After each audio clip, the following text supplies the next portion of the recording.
నింద, స్తుతి, మానవమానాలలో సమాన స్థితి. దాదీజీ అనేవారు, ఎవరైనా నన్ను అవమానిస్తే నేనెప్పుడూ బాధపడను, కానీ నేను వారిని ఎంతవరకు గౌరవించాను అనేది ఆలోచిస్తాను.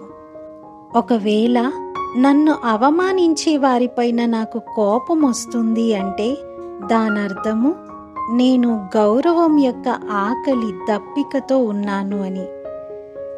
నేను అందరికీ గౌరవాన్ని ఇవ్వాలి కానీ తీసుకోకూడదు. బాబా అంటారు, అడగటం కన్నా చావటం మేలు.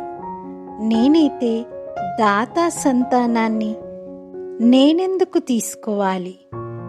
నన్ను నేను ప్రశ్నించుకుంటాను, నా 10 మంది మంత్రులు నా స్తుతి చేస్తూ ఉన్నారా? ఎప్పుడైతే నా సంస్కారము, నా ఇంద్రియాలు నా స్తుతిని చేస్తాయో, అనగా నా ఆర్డర్ అనుసారంగా నడుచుకుంటాయో, అప్పుడే ఇతరులు కూడా నా స్తుతిని చేస్తారు.